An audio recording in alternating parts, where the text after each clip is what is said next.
റിജിൻ്റെ അഭിപ്രായം കൂടി കേട്ടിട്ട് വരാം, കൂടുതൽ ചർച്ചകളിലേക്ക് പോകാം. റിജിൻ, ക്ഷേമ പെൻഷന് 14,500 കോടി, അതുപോലെ സ്ത്രീ സുരക്ഷാ പെൻഷന് 3,820 കോടിയൊക്കെയാണ് വകയിരുത്തിയിരിക്കുന്നത്. ഇതിൻ്റെ ഹൈലൈറ്റ്സ് എന്ന് പറഞ്ഞ് പല കാര്യങ്ങളും കൊടുത്തിട്ടുണ്ട്. പക്ഷേ ഇതൊന്നും പ്രായോഗികമല്ല, ഇതൊന്നും നടപ്പിലാക്കാനാവില്ല. അഥവാ ഈ പ്രഖ്യാപനങ്ങൾ ഇനി അടുത്ത സർക്കാർ നടപ്പിലാക്കുന്നുണ്ടെങ്കിൽ തന്നെ വലിയ സാമ്പത്തിക ബാധ്യതയാണ് വരാൻ പോകുന്നത്. അപ്പോൾ കേരളത്തിലെ ജനങ്ങൾ ഇത് വിശ്വസിക്കും എന്ന് കരുതുന്നുണ്ടോ?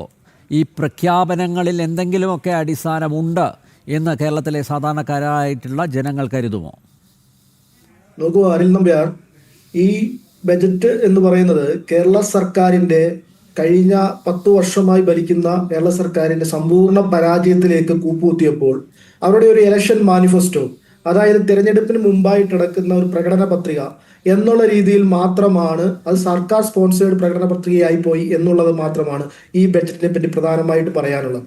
കാരണം സമ്പൂർണ്ണമായി പരാജയപ്പെട്ടു നിൽക്കുന്ന ഒരു ഗവൺമെന്റ്, ആ കടക്കണിയിലേക്ക് തള്ളിവിട്ട് കടക്കണിയിൽ മുങ്ങിക്കുളിച്ച് നിൽക്കുന്ന ഒരു ഗവൺമെന്റ്, ആ ഗവൺമെന്റിന് തടിതപ്പുവാൻ അഥവാ തടിതപ്പി മറ്റുള്ളവരെ വിശ്വസിപ്പിക്കുവാൻ ഒരു ഇലക്ഷൻ സ്ട്രെങ്ത് എന്നുള്ള രീതിയിൽ മാത്രമാണ് ഈ ബജറ്റിനെ നോക്കിക്കാണുവാൻ സമൂഹവും പൊതുസമൂഹവും പൊതുമനസ്സും ഇപ്പോൾ ആഗ്രഹിച്ചുകൊണ്ടിരിക്കുന്നത്. നമുക്കറിയാം, ഇപ്പൊ കഴിഞ്ഞ അനിൽ നമ്പ്യാർ തന്നെ കുറച്ചു മുമ്പ് സംസാരിച്ചതാണ്, ഇതുമായി ബന്ധപ്പെട്ട് മുമ്പുള്ള ബജറ്റുകളിൽ ഈ പ്ലാൻ എസ്റ്റിമേറ്റുമായി ബന്ധപ്പെട്ട് എത്രത്തോളം ചെലവ് ചെയ്തിട്ടുണ്ട്. ബജറ്റുമായി ബന്ധപ്പെട്ട് നോക്കിക്കഴിഞ്ഞാൽ കഴിഞ്ഞ 50% മേളിൽ ചെയ്തിട്ടുള്ള ഈ ഗവൺമെന്റ്, പിണറായി വിജയന്റെ ഗവൺമെന്റ് 50% മേളിൽ ചെയ്തിട്ടുള്ള ഒരു ബഡ്ജറ്റുകളുമില്ല. ഇപ്പൊ തന്നെ 38% മാത്രമാണ് ഇപ്പൊ ഈ ജനുവരി മാസം ആകുമ്പോൾ തന്നെ ചെയ്തിട്ടുള്ളത്. ഈ ബജറ്റ് എടുത്തു വെച്ച് നോക്കിയ ഓരോ കാര്യങ്ങൾ കഴിഞ്ഞ ബജറ്റിൽ അവതരിപ്പിച്ച 80 കോടി രൂപ, ആ 80 കോടി രൂപ 100 കോടി രൂപയാക്കി മാറ്റി, 100 കോടി രൂപ 120 കോടി രൂപയാക്കി മാറ്റി, 120 കോടി രൂപ 140 കോടി രൂപയാക്കി മാറ്റി. അങ്ങനെ കുറെ വാഗ്ദാനങ്ങൾ അങ്ങോട്ട് പറയുകയാണ് ചെയ്യുന്നത്. പിന്നെ പറയുന്നത് അദ്ദേഹം പ്രിയപ്പെട്ട ഇടതുപക്ഷത്തിലെ നിരീക്ഷകൻ വളരെ വാഗ്ദാനത്തോടു കൂടി, വളരെ ചാരിതാർത്ഥത്തോടു കൂടി, അഭിമാനത്തോടു കൂടി പറയുന്നുണ്ട്, ആശാ വർക്കർമാരുടെ ശമ്പളം 1000 രൂപ, പ്രതിമാസം 1000 രൂപ കൂട്ടിയില്ലേ എന്ന്. 1000 രൂപ നമ്മളൊന്ന് ഹരിച്ചു നോക്കിയാൽ അറിയാം, ഒരു ദിവസം 32 രൂപയായിരിക്കും. 32 രൂപയുടെ കൂട്ടലാണ് ഇവർ കൂട്ടിയിരിക്കുന്നത്. അവർ 266 ദിവസമാണ് അനിൽ നമ്പ്യാർ ഈ കേരള മനസാക്ഷിക്ക് പിണറായി വിജയൻ ഈ പറയുന്ന സെക്രട്ടേറിയറ്റിന്റെ നടയിൽ സമരം ചെയ്തത്. അവരുടെ സമരം നമ്മൾ കണ്ടതല്ലേ. ആ സമരത്തിനകത്ത് എത്രത്തോളം അമ്മമാർ എത്രയൊക്കെ വില കൊടുത്താണ് ആ സമരം നടത്തിയത്. ആ സമരത്തിൽ മുടിമുറിച്ചും ശവമഞ്ചൽ ഉണ്ടാക്കിയും ഈ പിണറായി വിജയന്റെ ഗവൺമെന്റിനെതിരെ സമരം ചെയ്ത അവർക്ക് ആ സമരം പോലും നിയമസഭയിൽ ചർച്ചയായിട്ട് പോലും അവരിൽ നിന്ന് തടിതപ്പാനായിട്ട് കേന്ദ്രത്തിന്റെ മണ്ഡലത്തിലേക്ക് അല്ലെങ്കിൽ അങ്ങനെയുള്ള കാര്യങ്ങൾ പറഞ്ഞു മാറ്റി നിർത്തിക്കൊണ്ട് അവരെ അവഗണിക്കുന്ന രീതിയിലേക്ക് നടത്തിയവരാണ് ഇപ്പോൾ 1000 രൂപ കൂട്ടിക്കൊടുക്കുന്നു എന്ന് പറഞ്ഞ് വളരെ ചാരിതാർത്ഥ്യത്തോടു കൂടി ഈ പറയുന്ന പൊതുമനസാക്ഷിയുടെ മുന്നിൽ വന്ന് സംസാരിക്കുന്നത്. ഇത് ജനങ്ങൾ തള്ളിക്കളയും.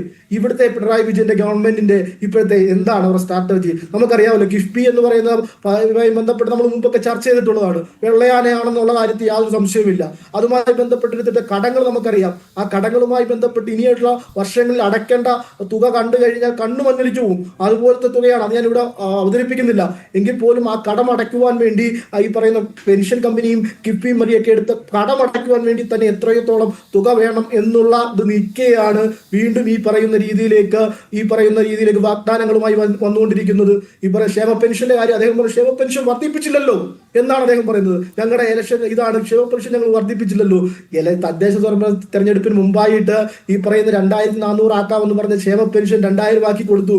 ആ കൊടുത്തിട്ട് ഇവർ തോറ്റുപോയപ്പോ എം മണിയെ പോലെയുള്ള ഇവരുടെ നേതാവ് ഈ പറയുന്ന പെൻഷൻ വാങ്ങിക്കുന്ന സമൂഹത്തിലെ പാവപ്പെട്ട അമ്മമാരെ എത്ര ഹീനമായാണ് അവഗണിച്ച് പറഞ്ഞത്. ആ സ്ട്രെങ്ത് അവിടെ വശത്താക്കാത്തോണ്ടാണ് ഇവർ ഇപ്പോൾ ക്ഷേമ പെൻഷന്റെ കാര്യത്തിൽ മിണ്ടാതിരിക്കുന്നത്. ഇത് ഈ പറയുന്ന ഉദ്യോഗസ്ഥരെ, ഈ പറയുന്ന സർക്കാർ ജീവനക്കാരുടെ DA കാര്യം പറയുന്നു. DA കാര്യം പറയുമ്പോൾ എന്താണ് ഈ തടഞ്ഞു വെച്ചിരിക്കുന്ന DA തന്നെ കോടിക്കണക്കിന് കൊടുക്കേണ്ടതുണ്ട്. അതാണോ കൊടുക്കാൻ പോകുന്നത് അതോ ഈ മാസത്തെയാണോ കൊടുക്കാൻ പോകുന്നത് എന്നുകൂടി വ്യക്തമാക്കണം. ഇതൊന്നും നടപ്പിലാകാൻ പോകുന്ന സംഭവങ്ങളല്ല ഇവിടെ അവതരിപ്പിച്ചതെന്ന് പൊതുമനസാക്ഷിക്കും ഇടതുപക്ഷക്കാർക്കും ഈ പറയുന്ന അവതരിപ്പിച്ച ബാലഗോപാലിന് പോലും അറിയാം. ഇത് ഒന്നും പിന്നെ ഈ അവതരിപ്പിച്ചതൊന്നും ഇതിനു വേണ്ടിയല്ല, ഈ നടപ്പിലാകാൻ പോകുന്നതല്ല എന്ന് അറിയാവുന്നിട്ട് തന്നെ ഈ പറയുന്ന പിണറായി വിജയനെ സംരക്ഷിക്കുവാൻ വേണ്ടി എന്നിട്ട് അതേ ഒരു വാചകം പറഞ്ഞു, കേരളയിൽ വരുന്നുണ്ട് കേട്ടോ എന്ന് പിണറായി വിജയനെ സൂചിപ്പിച്ചുകൊണ്ടൊരു സാധനം കൂടെ പറയുന്നുണ്ട്. നമ്മൾ ശ്രദ്ധിച്ചതാണ്. കേരളയിലുമായി ബന്ധപ്പെട്ട സമരങ്ങളൊക്കെ നമുക്കറിയാം. ഇടതുപക്ഷത്തിന്റെ മനസാക്ഷി എന്താണെന്ന് ജനങ്ങളോട് പറഞ്ഞ് ബോധ്യപ്പെടുത്തേണ്ട അവസ്ഥയിലേക്ക് വന്നിരിക്കുകയാണ്. അതുപോലെ തന്നെ ഈ ഗവൺമെന്റിനെ പറ്റി പറയാനുള്ള ഈ നമ്മൾ ആറാം തമ്പുരാനൊക്കെ സിനിമ കണ്ടതാണ്. അതിനകത്ത് ജഗന്നാഥൻ തമ്പുരാനെ പോലെയാണ്. എന്ന് വെച്ച് കഴിഞ്ഞാൽ എന്താണ്, ഉത്സവങ്ങൾ നടത്തുവാൻ വേണ്ടി വന്നിരിക്കുകയാണ്. കേരളീയം, നവകേരള സദസ്, അയ്യപ്പ സംഗമം, അങ്ങനെ കുറെ ഉത്സവങ്ങളൊക്കെ നടത്തി ഈ പറയുന്ന ഖജനാവിൽ പൂച്ചവെറ്റ്, ഞാൻ പൂച്ചവെറ്റു എന്ന് പറഞ്ഞ വാക്ക് ഉദ്ദേശിക്കുന്നില്ല. കാരണം ഇവർക്ക് ഏറ്റവും കൂടുതൽ ഇഷ്ടം മരപ്പെട്ടിയുമായിട്ടാണ്. കാരണം ക്ലിപ്പ് ഹൗസിൽ പോയിട്ട് നോക്കിക്കഴിഞ്ഞാൽ മരപ്പെട്ടി പെടുത്തു വെച്ചതുമായി ബന്ധപ്പെട്ടുള്ള വിവാദങ്ങളൊക്കെ നമുക്കറിയാം. അതുപോലെ തന്നെ ഈ പറയുന്ന നമ്മുടെ എ കെ ബാലനെ പോലെയുള്ള ആള് പറയും ചിലപ്പോൾ ഞങ്ങൾക്ക് ചിഹ്നം നഷ്ടപ്പെട്ടാൽ മരപ്പെട്ടി ചിഹ്നത്തിൽ ഞങ്ങൾ മത്സരിക്കും എന്നൊക്കെ പറയാം. അതുപോലെ ആ ക്ലിപ്പ് ഹൗസിൽ പിന്നെ മൂത്രമൊഴിച്ചു വെച്ച മരപ്പെട്ടി ഇപ്പൊ പെറ്റിക്കിടക്കുന്നത് ഈ പറയുന്ന കേരളത്തിലെ ഖജനാവിലാണ്.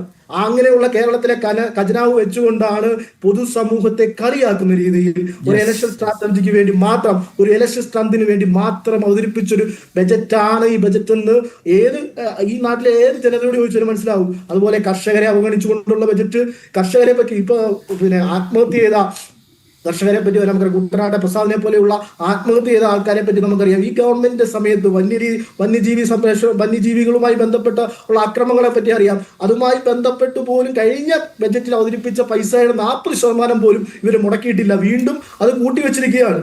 ഇത് ആരെ കാണിക്കാനാണ്?